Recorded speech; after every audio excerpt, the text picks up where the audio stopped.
Alors salut à tous, aujourd'hui on se retrouve sur Tarbes pour retrouver nos petits cochons nord du Bigorre, ceux que vous connaissez à la boucherie. On est en compagnie de Max. On va être dans le sud-ouest pour passer des vrais moments de convivialité. Et Lucho. Et également pour vous faire découvrir chaque étape de l'élevage du porc noir de Bigorre. Donc bonne vidéo à tous et à très vite.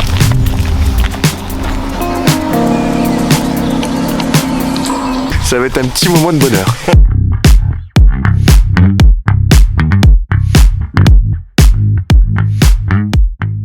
Ils font que l'engraissement. Après on a la partie connaisseur, donc on ira voir tout à l'heure un naisseur. Et il y en a d'autres qui sont naisseurs engraisseurs, ils font les deux. Et voilà les autres plus petits là-bas, on peut aller voir là-bas. On est passé de 42 élevages à 57, on est passé de 2000 cochons par an à 10 000 aujourd'hui. Le nombre d'éleveurs il n'a pas trop augmenté, ils sont vraiment passés d'une production secondaire à une production principale.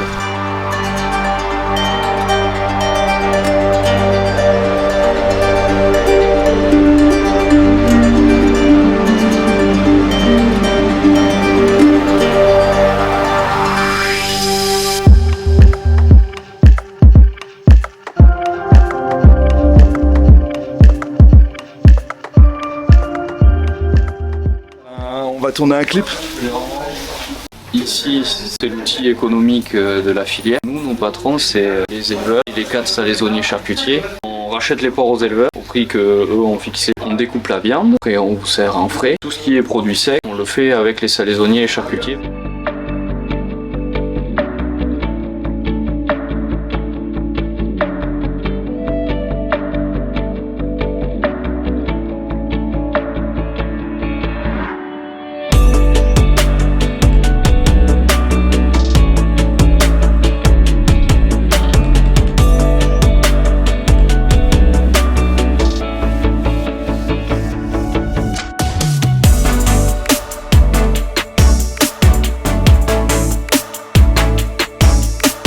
C'est un bel endroit. C'est top secret. Un peu, enfin top secret non, mais c'est ouais, ça reste confidentiel. Et c'est vrai que quand t'es à l'extérieur, tu te dis pas il y a ça. Tout est comme ça là. Ah oui, nickel. Donc ça c'est vraiment cool. Ça, c'est la caverne d'Alibaba ici en fait.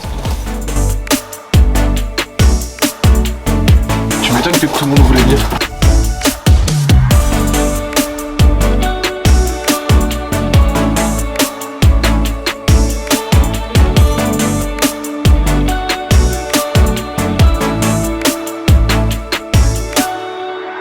Il achète de la céréale pure, parce qu'il n'a pas de culture Bernard. Il achète de la céréale à des producteurs dans le coin, et il se fabrique son aliment. Chacun nourrit avec comme il veut, mais il y a interdiction par exemple au soja, au maïs. Les éleveurs aujourd'hui, au lieu de déclarer tout sur du papier, et le papier mettait du temps à remonter au consortium pour qu'on ait l'info, là ils ont une appli et ils peuvent déclarer 29 événements sur chaque animal. Donc quand ils donnent la nourriture, le sanitaire, s'il y a par exemple un vermifuge à faire, s'il y a un traitement, les mises bas, les saillies, tout est fait sur l'application et ça nous remonte en direct. Là, et ce qu'on va faire, on va mettre sur chaque jambon et chaque morceau de longe un QR code. Vous scannez le QR code, la photo qui apparaît, c'est la photo de l'éleveur qui a levé le cochon. Ça vous met l'info sur l'éleveur, où c'est qu'il habite, plein d'informations. Ça vous mettra la photo, si c'est un jambon, la photo de la salle d'affinage dans laquelle le jambon est affiné, le temps d'affinage. Et l'objectif, c'est d'arriver à terme à pouvoir vous dire ce jambon, il sort d'un parcours orienté sud avec telle couverture d'herbe, ça vous donner plutôt ces arômes-là. C'est des personnes qui font du boulot.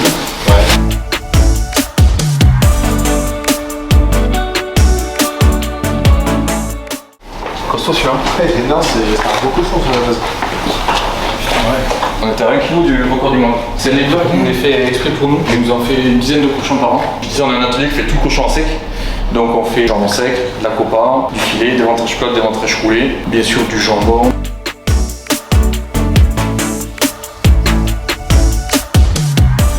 On va maîtriser le taux de sel et toutes les épices, le mélange d'épices qu'on va faire rentrer dedans. Sur la phase de repos, on va le maîtriser au niveau bactériaux. Sur la phase de séchage, on va maîtriser la texture du produit et le taux de sèche du produit. Et sur la phase d'affinage, dès qu'il est pané, il est sauvé. Même s'il monte à 35 ou 40 degrés, ou s'il passe un coup de gel, le jambon il risque rien. Et c'est même ces aléas de température qui vont créer du goût, une typicité sur le produit. Mais c'est clairement la place que les artisans et les bouchers ont aujourd'hui, avec des produits différents, de qualité supérieure, parce que de toute façon aujourd'hui il faut faire ça. On va manger moins de viande. Mais par contre, j'ai une meilleure qualité. C'est ça.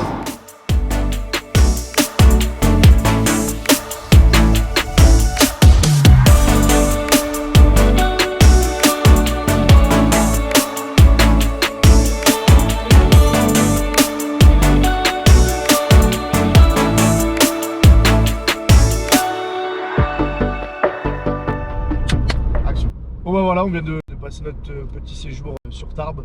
On a rencontré des personnes qui étaient incroyables.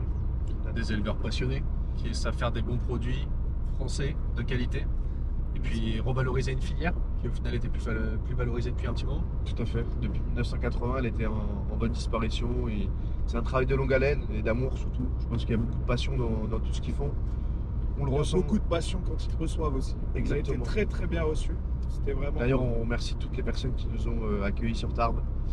On voit vraiment que derrière tout ça, il y a un amour pour leur métier, pour leur terre. Et nous, ce qu'on recherche aussi dans l'assiette, c'est maintenant on va se diriger vers Rodez, je crois. C'est ça. Prochaine étape, Rodez, pour découvrir les bœufs au braque. Tout à fait, je l'ai.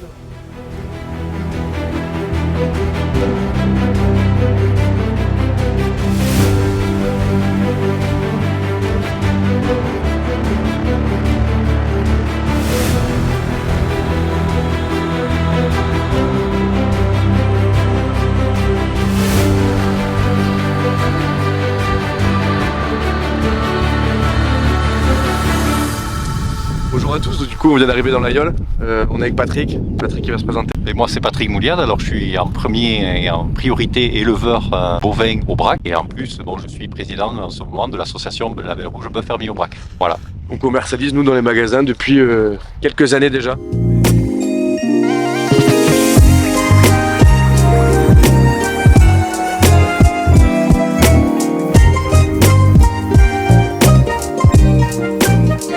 Qu'elle soit vache ou qu'elle soit BFA. Donc elle n'est pas du tout poussée, c'est un animal qui a, on le voit bien, elle a mangé que de l'herbe et c'est le lait de sa mère jusqu'à l'automne. Et qu'on aura un animal qu'on n'a pas du tout poussé quoi. C'est pas comme de suite qu'on met des animaux à l'engraissement.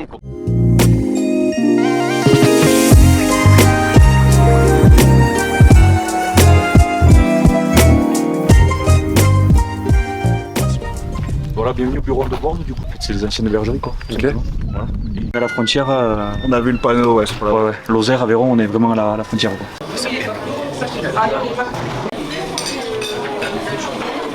Là, on va être bien là. Là, on va être bien.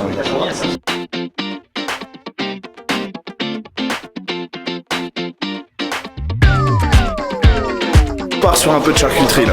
Parce que on en a pas assez encore, je pense.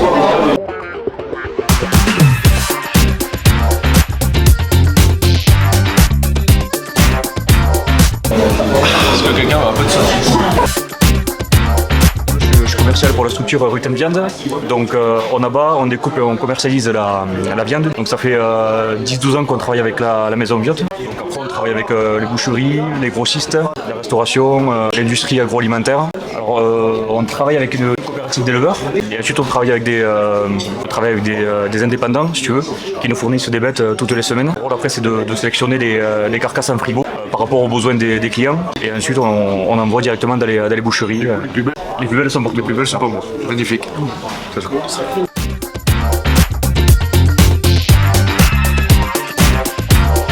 sais pas du tout ce que c'est, mais on va essayer.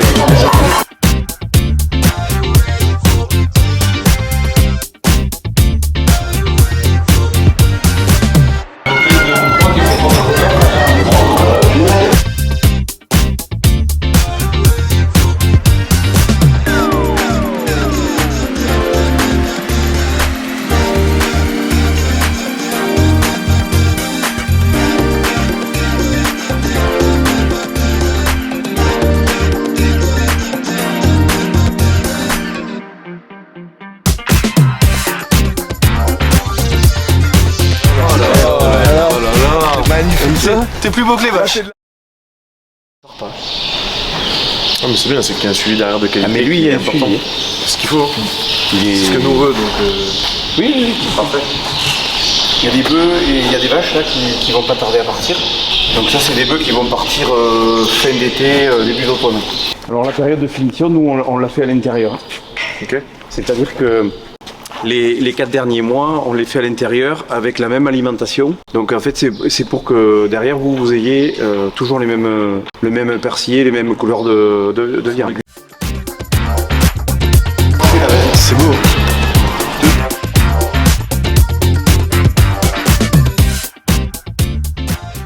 On fait à peu près selon les années, entre 25 et 35 bœufs fermiers par an. D'accord.